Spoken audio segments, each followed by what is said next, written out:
Hey everybody, we are going to be jumping into the 5 things I wish I had known about the Spiritborn. This is an absolutely incredible class, and we're going to be answering what things pleasantly surprised me, what things did I not expect at all, and what stupid mistakes can you avoid by watching this video. So that takes me to our very first thing I want to cover, and I was actually shocked at how squishy this character is. And I think part of it is just the perception I had. I did some theory crafting before I came into the game. And when I went through it, I was like, man, I really want to be speedy. I want to be flying around. I want to do lots of quick jabs and damage and have things stack up. And so I'm like, I'm going to go like a Jaguar Eagle. I'm going to play with these skills mainly and really try to pull it off. And what I found right away is that when you lean into that, there is a big hole for defense. I just was squishy. I'm doing a lot of damage, but as soon as anything fell off even a little bit or I was out of place, I'd find myself like almost die and I'd have to get out of there and running out of packs. And it's like, this is getting annoying. I did jump into the Realm Walker a little early, so I was in a pack of a lot of monsters. But what makes the biggest difference is that early on, you're going to have to use some of your gorilla skills. So no matter what the skills you use, they usually have something that helps you increase your damage reduction or even add barrier and life. So all you have to do is kind of pick one of these and play with them as you do. You don't have to make it your primary. Like if in this, I was using Thrash as my primary attack. And then what I did is I could either do Rock Splitter pretty early and just put points up into this chain where it also adds Resolve. Resolve is a thing that gives me the damage reduction. So I didn't really think about that, but like adding that in, even if it was just like a skill that I'd use occasionally or mixed in rather than it, my primary did help me a lot. And it allowed me to still stay with the build that I wanted without majorly changing everything. The next, you can also look at using the core skill in those same points. So instead of putting 3 this way, we could also do Crushing Hand and then kind of go up to this direction where we are also knocking them down. But this will add right here for this one, it'll grant barrier equal to 10% of the damage it deals for 2 seconds, up to 30% of your maximum life. So you're adding barrier. So with these protections, either one of these, both if you really, really want like extra, you can start stacking those. But that helped me early on. Now, the next big question is we're coming into a new season. We're coming into a new expansion. There is a lot going on, the new class entirely. There just seems like lots of options of things to do. Well, one of the important things, obviously for the Spirit class directly, is when to do my class quest. I recommend this honestly as soon as possible, but more particularly when in the sequence of events. So if you come into the game and you kind of just go into the main campaign. So a lot of people, I think, want to enjoy the Vessel of Hatred campaign. They've jumped in with Spiritborn because that's a brand new part of it. And they're going to go through that quest line. And what they're going to do is they're going to eventually end up in Gay Cool. In Gay Cool, if you've hit level 15, your class quest opens up. And this is actually where the starting point is for it. And so if you've gotten to here in the storyline and you're even close, like if you're like level 14, I think it's worth just kind of running out here and actually like just killing things until you get to that level 15, come do your class quest before you continue on with the main campaign. Because the main campaign is going to have a piece here, but basically when it comes out to here and you're going to meet the mercenary that you meet, when you're going to actually continue the quest, he's like standing here waiting for you.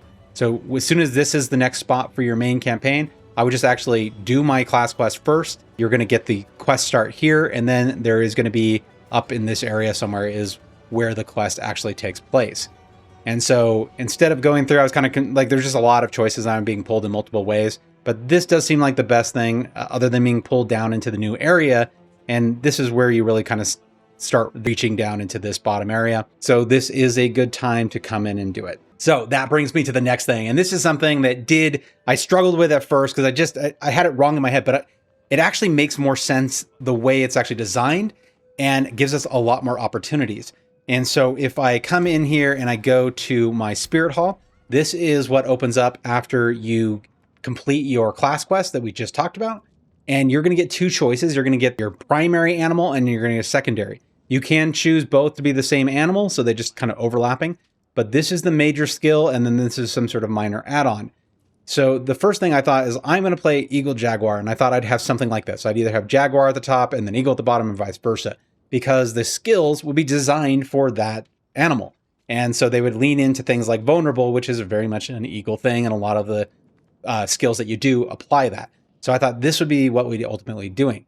But it gives us even better opportunity because we don't have to do that, and we still get a lot of advantage.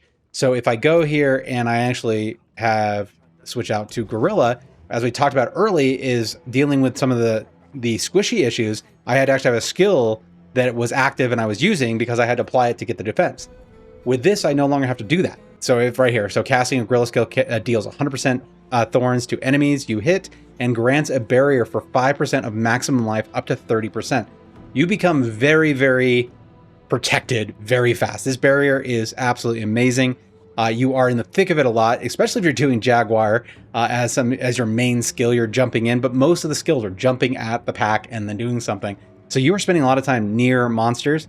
This is a considerable amount of additional life or barrier protection. And so now I don't have to spec into those defensive points anymore.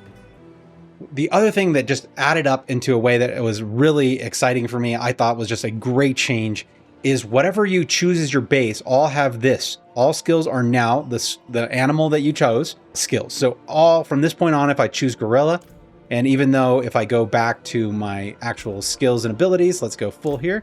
If I float over any of the actual skills, I'm using very few, but up here, you see that the Quill Volley now has gorilla as one of the tags. So the tag has core, eagle, and gorilla. So now anything that says, hey, I affect gorilla will now affect any skill that I have. So I switch this to anything else. If I switch to the centipede, it will now be a gorilla skill as well. So that allows me, whatever that main animal I choose, also allows me to use any of the bonuses for that skill ability directly. Now, in a second, I'm going to show you a trick that makes this even cooler and can make it very easy even for people who don't play a ton. If you're not a theory crafter, there are some very easy choices to like lean into that and give you a lot of options. But I want to cover one more thing before we do that. So at this point, the Spiritborn is probably one of the most developed characters we have had. And its aspects, its skill abilities, its overlap, it just makes way more sense than we've had in the past. And when I first came in, I told you I had that build guide. I scrapped the build guide because there is so much here to play with and have a blast with, and there's so many choices. Plus, I didn't know what I was exactly going to get. So instead of saying, hey, I want to go track down these aspects and make sure I make this build, I was able to actually see what I get. So at this point, I have not imprinted. I'm at level 38. I have not imprinted any skill. I take kind of whatever is handed to me and actually play with it. It allows me to do just a lot more with the game, feel out the class. But if I come in here and let's take something like this one right here. So deal 32% increased damage while you have a barrier active. Well, I already have that gorilla skill, so I know I'm leaning into this. So this allows me to make choices of like, I'm going to try what this aspect does. Right now I'm doing kind of a very slim build. And the main thing that I actually play off of is this. After casting 5 basic skills, one of your active cooldowns is reduced by 1.8 seconds. I don't have any other things that have active cooldown other than my ultimate. So I'm using this just to spam over and over again to get additional runs of my ultimate. So as I got aspects, I would just ask myself like how to play into that. And it is so strong, and it's early on, it's so easy to switch out points that it makes sense. If you get something that maybe leans into gorilla skills, go ahead and play into it. See if it's something that you like as you look at these things. So here's this one. It has your reinforcement cooldown is reduced by 26% after casting your ultimate skill. So this played very well with what I already had going. I didn't have to do anything, but if I hadn't, maybe I'd consider doing an ultimate build just to get this to work. And then I'd be considering how to get my cooldown on that ultimate down. So playing with things like that and just seeing how they come together, it made such a big difference into how enjoyable this game was for me. So I'd done a lot of work reading through all the skills and abilities, and I had a vision of what it was going to be, and I scrapped the entire thing. This was way more fun. There was actually a thing where, depending on like how many basic skills you had recently used, you would get extra damage. We can actually look at that. So this right here is the aspect of combined strike. So each different basic skill, this is one of the first aspects I got, cast increases your damage by 6%, and that ranges from 5 to 15. And so if I get a higher roll of this, if it was 10 or 15, every single ability that every basic I put. So I had actually just jammed my bar with, it was the first 4 were just all basic attacks, and I was just like kind of spamming them in order. And that would give me this massive increase in power. So I had another 24% multiplier on my damage. And then I would just leave the additional 2 slots as something that I knew would slam a ton of damage home. And so this kind of play was way more exciting to me. I think in early game, there's a lot of freedom to play how you want. You guys are going to have tons of time in endgame to really blast out these perfect builds. And there's so many things that people are coming out with these leveling guides already.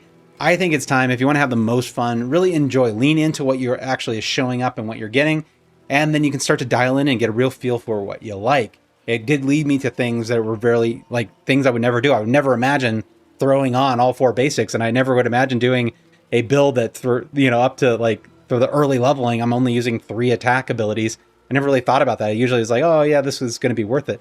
But there was things that came up that made it like, hey, I should try to lean into that more. And I don't know. At this point, I find it way more enjoyable. And this, to me, is a season of fun.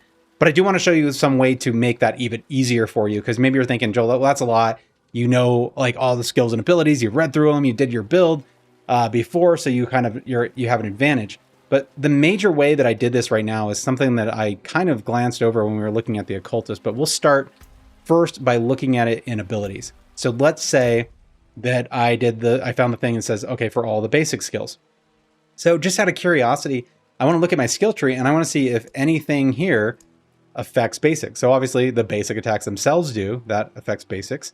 Then I come down here. Okay, your basic skills deal 2% increased damage, doubled to 4% for a third cast. So maybe I could play with that. And actually, if I'm doing all 4, maybe actually adding more damage. Is there anything else? So for the most part, oh, that's it. Oh, there is one down here. So every third consecutive cast of the same basic skill increases all purchase skills ranked by 2 for 5 seconds.